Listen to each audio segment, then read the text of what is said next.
ഇനി ഞാൻ വന്നിരിക്കുന്നത് മുട്ടക്കറിയുടെ റെസിപ്പി ആയിട്ടാണ്. വളരെ പെട്ടെന്ന് തയ്യാറാക്കിയെടുക്കാവുന്ന ഒരു മുട്ടക്കറിയാണ്. അപ്പോൾ ചെയ്തെടുക്കുന്നത് എങ്ങനെയെന്ന് നോക്കി വരാം. മുട്ടക്കറി തയ്യാറാക്കുന്നത് ഞാൻ കുക്കറിലാണ്. അപ്പോൾ കുക്കർ വെച്ചിട്ട് ചൂടായിട്ടുണ്ട്. ഇതിലേക്ക് ആവശ്യത്തിന് എണ്ണ ഒഴിച്ചു കൊടുക്കാം. ഇനി ഇതിലേക്ക് ഞാൻ ഇഞ്ചി വെളുത്തുള്ളി ചതച്ചത് ചേർക്കുവാണ്. 1 ടീസ്പൂണാണ് ചേർത്ത് കൊടുക്കുന്നത്. ഇനി ഇതൊന്ന് ഇളക്കിയെടുക്കാം. ഇനി ഇതിലേക്ക് സവാള അരിഞ്ഞത് ചേർക്കാം. ഇത് 4 സവാള നീളത്തിൽ കനം കുറച്ച് അരിഞ്ഞതാണ്. ഇതിലേക്ക് ഇട്ട് കൊടുക്കാം. ഇനി ഇതിലേക്ക് 2 പച്ചമുളക് കീറിയതൂടെ ചേർക്കാം. പിന്നെ കുറച്ച് കറിവേപ്പില. ഇനി ഞാൻ ഇതിലേക്ക് 1 സ്പൂൺ വെള്ളം ഒഴിച്ചു കൊടുക്കുകയാണ്. നമ്മളിത് വഴറ്റാതെയാണല്ലോ കറി തയ്യാറാക്കുന്നത്. അപ്പോൾ സ്റ്റീലിൻ്റെ കുക്കർ ആയതുകൊണ്ട് തന്നെ ചിലപ്പോൾ അടിക്ക് പിടിക്കാൻ സാധ്യതയുണ്ട്. അതുകൊണ്ടാണ് 1 സ്പൂൺ വെള്ളം ഒഴിച്ചു കൊടുക്കുന്നത്. ഇനി ഇത് കുക്കർ അടച്ചു വെച്ചിട്ട് വേവിച്ചെടുക്കാം. 2 വിസിൽ മതിയാകുവേ. അപ്പോൾ കുക്കറിൽ ആവിയൊക്കെ പോയിട്ട് വന്നിട്ടുണ്ട്. ഇനി ഇത് നമുക്ക് തുറന്ന് നോക്കാം. അപ്പോൾ സവാളയൊക്കെ ആയി വന്നിട്ടുണ്ട്.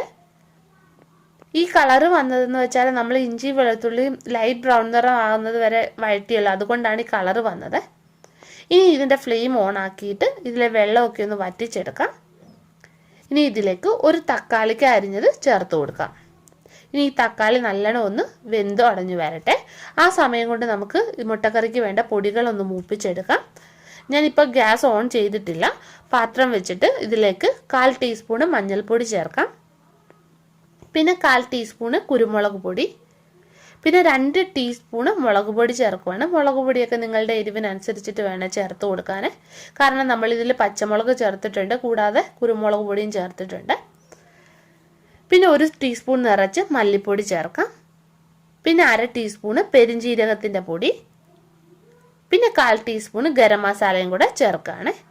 ഇനി ഗ്യാസ് ഓൺ ആക്കിയിട്ട് ഈ പൊടികളൊന്ന് മൂപ്പിച്ചെടുക്കാം. ചെറിയ ഫ്ലെയിമിലിട്ടിട്ട് വേണം മൂപ്പിച്ചെടുക്കാൻ.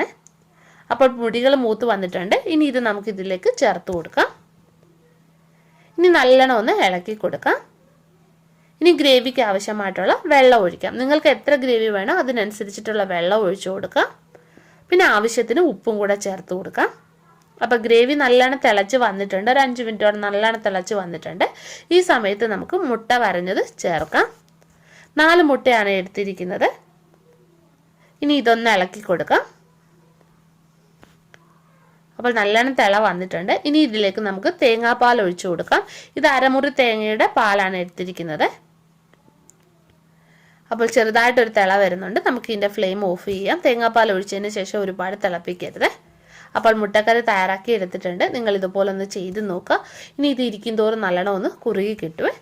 ഇന്ന വീഡിയോ ഇഷ്ടപ്പെടുകയാണെങ്കിൽ ലൈക്ക് ചെയ്യാനും ഷെയർ ചെയ്യാനും മറക്കല്ലേ. അപ്പോൾ നമുക്ക് വീണ്ടും മറ്റൊരു നല്ല റെസിപ്പിയുമായിട്ട് കാണാം.